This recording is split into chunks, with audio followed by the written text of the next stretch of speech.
File చేయరండి. ఇప్పుడు file చేస్తే అక్కడ వీళ్ళ రంగు బయటపడిపోద్ది, వీళ్ళ బండారం బయటపడిపోద్ది, కోర్టు ఏం డెసిషన్ తీసుకుంటుందో వీళ్ళకి తెలియదు. సరే, అంటే ఇప్పుడు కోర్టులు ప్రతిపక్ష హోదా కేసు ఇప్పుడు ఆబ్సెంట్ తప్పించుకోవడం 6 నెలల కనుక అసెంబ్లీ కాదు అనర్హత వేయటని చెప్తున్నారు. మరి దాని నుంచి కూడా తప్పించుకుంటే అది కూడా కష్టం కదా. కంటిన్యూ చేద్దాం, వేరే వాళ్ళ వాయిస్ తీసుకున్నాక మళ్ళీ మీ దగ్గరకు వస్తారు రమేష్ గారు. అరుణ్ గారు ఎస్, ఏం చెప్తారు? ఇప్పుడు విన్నారు రమేష్ గారు ఏం చెప్పారు. మేము వచ్చినప్పటికీ మాకు అవకాశం ఇవ్వని దానికి మేము వెళ్ళి ఏం చెయ్యాలి? సార్, ప్యానెల్లో పెద్దలకు మీకు వీక్షకులకి నమస్కారం సార్. నమస్తే, చెప్పండి. రమేష్ గారు ఒక విషయం మర్చిపోయారు సార్.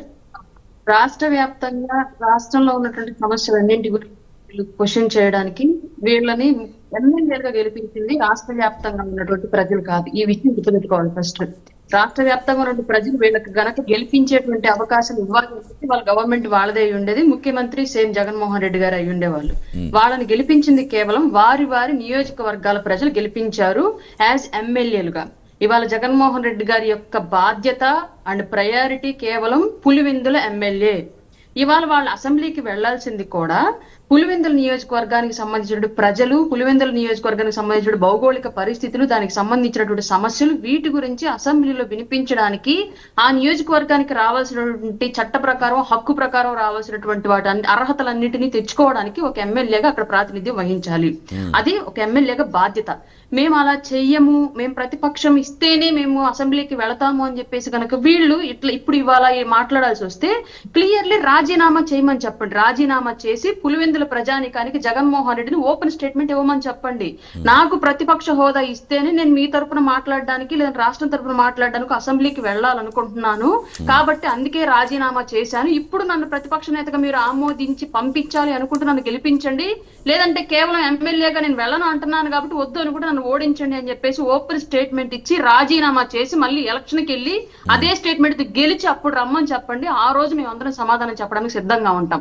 ప్రజలు ఇవ్వనటువంటి అర్హతని, ప్రజలు ఇవ్వనటువంటి యోగ్యతని కోర్టులకు వేసో లేదంటే ప్రజలకు ఉన్నటువంటి హక్కును కాలరాసి, ఒక ఎమ్మెల్యేగా ప్రాతినిధ్యం వహించాల్సినటువంటి హక్కుని కాలరాసి బయట హడావిడి చేస్తూ మాకు ఇస్తారా లేదా అని చెప్పేసి డిమాండ్ ఫుల్ గా లాక్కోవాలి అంటే దాన్ని చట్ట పరిధిలోకి తీసుకుని చట్టం ఇవ్వమన్నప్పుడే ఇస్తాం, లేదంటే ప్రజలు ఇవ్వమన్నప్పుడే ఇస్తాం. ప్రజలే ఇవ్వనటువంటి హక్కుని ఇచ్చేటువంటి అర్హత మాకు లేదు.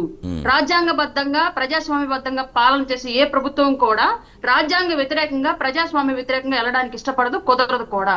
అలా గతంలో 5 ఏళ్ల పాటు జగన్మోహన్ రెడ్డి గారు ప్రజాస్వామ్యాన్ని, రాజ్యాంగాన్ని పక్కన పెట్టి కొత్త రాజ్యాంగాలను వాళ్ళు లిఖించుకొని పాలించారు కాబట్టి వాళ్ళు ఆ పరిస్థితి వచ్చింది. కాబట్టి ఆ సిచ్యువేషన్ లో కూటమి ప్రభుత్వం వెళ్ళాలనుకోవట్లేదు. ప్రతిపక్ష హోదా అనేది ప్రజలు ఇచ్చినప్పుడే వెళ్తారు, లేదంటే రాజీనామా చేయమని చెప్పండి ఓపెన్ గా 11 మందిని. రమేష్ గారు వస్తారు మీ దగ్గర. మళ్ళీ దుర్గాప్రసాద్ వాయిస్ తీసుకుని, దుర్గాప్రసాద్ గారు మీరేం చెప్తారు? గుడ్ మార్నింగ్ అండి. Good morning. మీకు ప్యానెల్లో ఉన్న పెద్దలకు అందరికి గుడ్ మార్నింగ్.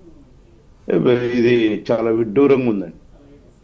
దేశంలో కొన్ని ప్రెసిడెన్సీస్ ఉన్నాయి, కొన్ని రూల్స్ అండ్ రెగ్యులేషన్స్ ఉన్నాయి. ప్రజాస్వామ్యంలో అనేక రాష్ట్రాలు, 30 రాష్ట్రాల్లో రాష్ట్రాలు నడుస్తూ ఉన్నాయి, దేశంలో నడుస్తూ ఉంది. గతసారే చూసినాం, కాంగ్రెస్ పార్టీకి, జాతీయ స్థాయిలో ఉన్న కాంగ్రెస్ పార్టీకి 44 సీట్లు వస్తే దేశంలో ప్రతిపక్ష హోదా లేదు. వాళ్ళు ఎక్కడా గొడవ చేయలేదు, ఎందుకంటే తెలుసు వాళ్ళకి. 94 సంగతి ఏదో చెప్తున్నారు. 94లో ఎన్టీ రామారావు గారికి అఖండ విజయం వచ్చినప్పుడు 26 సీట్లు వచ్చిన పీజేఆర్ కూడా ఆ రోజు ప్రతిపక్ష హోదా లేదు. కానీ అసెంబ్లీకి పోతే ఏ రకంగా ట్రీట్ చేశారో చూసాం మనం.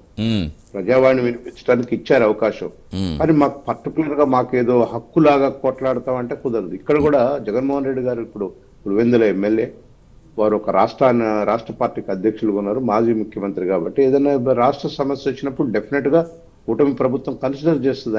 ఆయన వస్తే అసలు ఆయన ఎందుకు భయపడిపోతుండో నేను ఇవాళ మీ మీడియా ద్వారా ప్రజలకు చెప్పదలుచుకున్నాను.